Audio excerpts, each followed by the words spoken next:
Hello friends, आज हम लोग प्रेजेंट परफेक्ट टेंस सीखेंगे। प्रेजेंट परफेक्ट टेंस की पहचान होती है कि वाक्य के अंत में लिया है, दिया है, चुका है, चुके हैं आदि शब्द आते हैं। इससे ये पता चलता है कि कार्य समाप्त हो गया है और उसे समाप्त हुए अभी अधिक समय नहीं हुआ है। आफर्मेटिव सेंटेंसेस, आई, वी, यू, दे या प्लूरल सब्जेक्ट के साथ में हम हैव का प्रयोग करते हैं और ही, सी, इट या सिंगुलर सब्जेक्ट के साथ में हैज का प्रयोग करते हैं। दोनों सब्जेक्ट के साथ में वर्ब की थर्ड फॉर्म का प्रयोग किया जाता है। For example, I have done my work. यहाँ पर आई प्लूरल सब्जेक्ट है, इसके साथ में हैव हेल्पिंग वर्ब का प्रयोग किया गया है और डन वर्ब की थर्ड फॉर्म का प्रयोग किया गया है। The sun has risen in the sky. Sun singular subject है, इसके साथ में हैज़ का प्रयोग किया गया और वर्ब की थर्ड फॉर्म का प्रयोग किया गया है। निगेटिव सेंटेंसेस, निगेटिव सेंटेंसेस में नॉट का प्रयोग किया जाता है। I have not solve this question yet. They have not beaten मी।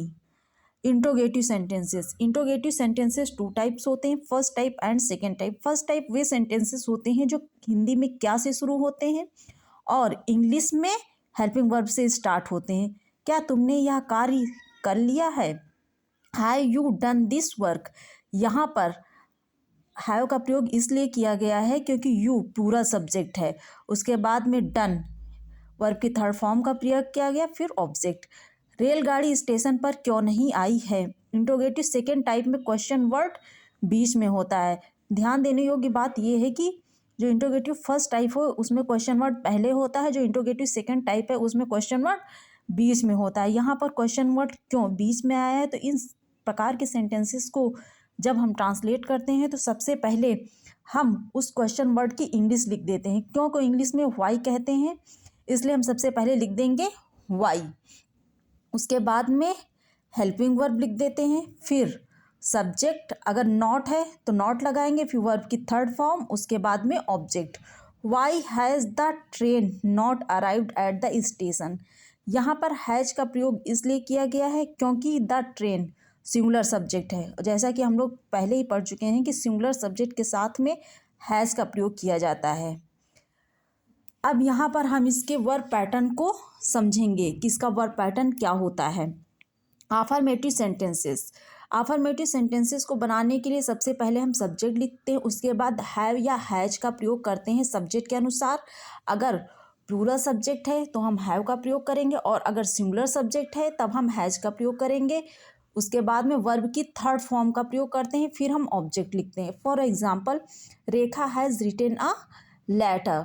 यहाँ रेखा एक सिंगुलर सब्जेक्ट है, इसलिए हैज़ का प्रयोग किया गया। उसके बाद में वर्ब की थर्ड फॉर्म, फिर ऑब्जेक्ट। निगेटिव सेंटेंसेस को बनाने के लिए सबसे पहले हम सब्जेक्ट लिखेंगे, फिर हैव या हैज का प्रयोग करते हैं, फिर नॉट लगाएंगे, फिर वर्ब की थर्ड फॉर्म, उसके बाद में object. Rekha has not written a letter. Rekha singular subject है, इसलिए यहाँ पर हैज का प्रयोग किया गया है और हेल्पिंग वर्ब और वर्ब की थर्ड फॉर्म के बीच में नॉट का प्रयोग किया गया है। इंट्रोगेटिव सेंटेंसेस, अब इंट्रोगेटिव सेंटेंसेस टू टाइप्स होते हैं। सबसे पहले हम फर्स्ट टाइप को समझेंगे। Have has plus subject plus verb की third form plus object. Have has जो सेंटेंसेस हिंदी में क्या से स्टार्ट होते हैं उनको हम इंग्लिश में जब ट्रांसलेट करते हैं तब उनको हम हेल्पिंग वर्ब हैव या हैज से स्टार्ट करते हैं। तो सबसे पहले हम हेल्पिंग वर्ब हैव या हैज लिखेंगे सब्जेक्ट के अनुसार, फिर सब्जेक्ट लिखेंगे, उसके बाद वर्ब की third form plus object. Has Rekha written a letter, इसको हिंदी में अगर ट्रांसलेट करेंगे तो होगा क्या रेखा पत्र लिख चुकी है। अब interrogative second type, interrogative second type वे वर्ड सेंटेंसेस होते हैं जिसमें क्वेश्चन वर्ड सेंटेंस के बीच में आता है। तो ऐसे सेंटेंसेस में सबसे पहले हम उस वर्ड की इंग्लिश लिख देते हैं। इंट्रोगेटिव वर्ड लिखेंगे, उसके बाद में सब्जेक्ट के अनुसार हैव हैज का प्रयोग किया जाएगा, फिर सब्जेक्ट, फिर नॉट, उसके बाद वर्ब की थर्ड फॉर्म, फिर ऑब्जेक्ट। और इसमें इंट्रोगेटिव सेंटेंसेस में क्वेश्चन मार्क लगाना बहुत इंपॉर्टेंट होता है। Why has Rekha not written a letter. Why इसमें क्वेश्चन वर्ड को पहले लिख दिया गया है, उसके बाद में हैज का प्रयोग किया गया है क्योंकि रेखा एक सिंगुलर सब्जेक्ट है। Has Rekha not written a letter. Rekha अगर हम इसको हिंदी में ट्रांसलेट करें तो ये बनेगा रेखा पत्र क्यों नहीं लिख चुकी है। या इस जो प्रेजेंट परफेक्ट टेंस होता है इसमें इवर, नेवर, ऑलरेडी, बिफोर, एगो, फॉर, सिंस का भी प्रयोग किया जाता है। Thank you.